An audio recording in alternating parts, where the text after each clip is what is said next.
Picture this. You're walking down the street, and suddenly, you lock eyes with someone who makes your heart skip a beat. But have you ever wondered what's going on behind the scenes in your brain that makes you feel so powerfully attracted to this person? In today's video, we'll explore 10 fascinating psychological factors that influence who we're drawn to and how our relationships develop. So, let's jump right in. 1. The mere exposure effect. Remember that person you saw every day at the coffee shop, and suddenly, you realized you had a crush on them? Well, that's the mere exposure effect at work. Psychologist Robert Zayance's research in the 1960s revealed that the more we're exposed to something, the more we tend to like it. His experiments showed that simply being around someone repeatedly can increase their attractiveness in our eyes.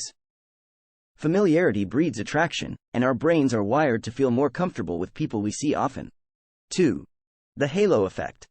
You know that jaw-droppingly attractive person who everyone assumes is also incredibly talented and kind? That's the halo effect in action. This cognitive bias, first identified by psychologist Edward Thorndike in the 1920s, leads us to believe that if someone is physically attractive, they must also possess other positive traits, like intelligence or kindness.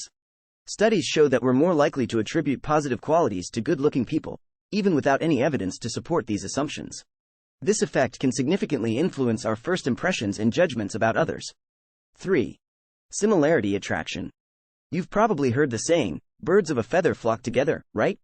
Well, it turns out there's scientific evidence to back it up. Research conducted by social psychologist Don Byrne in the 1960s demonstrated that we're more likely to be attracted to people who share similar interests, values, and backgrounds. This similarity provides a sense of validation and comfort, making it easier for us to connect and communicate with like-minded individuals. Plus, sharing common ground can lead to more enjoyable and fulfilling relationships. 4. The role of arousal. Have you ever felt an intense attraction to someone during a thrilling or adrenaline-pumping activity? Well, this isn't just a coincidence. Psychologists Arthur Aaron and Donald Dutton conducted a famous study in the 1970s, known as the Capilano Suspension Bridge Experiment. The study revealed that arousal, whether from fear or excitement, can intensify our feelings of attraction towards others. When our heart is racing, and our adrenaline is pumping, our brains can misattribute these physiological responses to the person we're with, making them appear more attractive.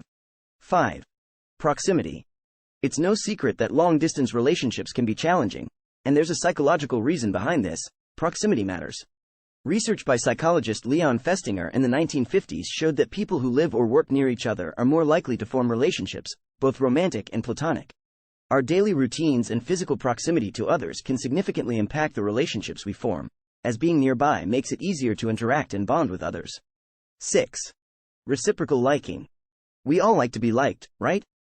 Well, it turns out that reciprocal liking is a powerful force in attraction. In a series of studies conducted by psychologist Elaine Hatfield and her colleagues in the 1960s and 1970s, it was discovered that knowing someone is attracted to us can actually make them more attractive in our eyes. This reciprocity principle works both ways. We're more likely to be attracted to someone if we think they like us, and vice versa. 7. The pratfall effect. Ever thought that someone's little quirks or mistakes made them even more endearing? That's the pratfall effect in action. Social psychologist Elliot Aronson conducted a study in 1966, which showed that people who display minor flaws can actually appear more attractive and relatable. This is because a little vulnerability humanizes them, making them seem more approachable and authentic. So, don't worry about being perfect. It's our imperfections that can make us more attractive. 8. Scent and attraction. You might not realize it, but scent plays a crucial role in attraction. In the famous sweaty t-shirt study, conducted by Swiss biologist Klaus Wedekind in the 1990s, women were asked to rate the attractiveness of different men's body odors. The results revealed that women preferred the scent of men whose immune system genes were different from their own. This preference for dissimilar immune system genes, known as the major histocompatibility complex, MHC, could be nature's way of ensuring that we produce healthier offspring with stronger immune systems. 9. The power of touch. Did you know that something as simple as a gentle touch can increase feelings of attraction? In a classic study by psychologist Sidney Jourard in the 1960s, it was found that touch plays a significant role in creating emotional connections between people. When used appropriately, touch can communicate warmth, trust, and intimacy, leading to stronger bonds and increased attraction. So, don't underestimate the power of a friendly hug or a comforting hand on the shoulder. 10. The role of oxytocin. Last but not least, let's talk about the love hormone, oxytocin. Oxytocin is a powerful neurotransmitter that plays a key role in social bonding, trust, and attachment. In a groundbreaking study by neuroscientist Dr. Paul Zak in the 2000s, it was discovered that oxytocin levels rise during moments of physical touch, like hugging, and can even lead to increased trust and generosity in social interactions. The release of oxytocin during intimate moments, such as cuddling or making eye contact, can strengthen emotional bonds and heighten feelings of attraction between partners. It's truly fascinating to see how our brains and bodies are wired to navigate the complex world of love and connection. Now, we'd love to hear from you.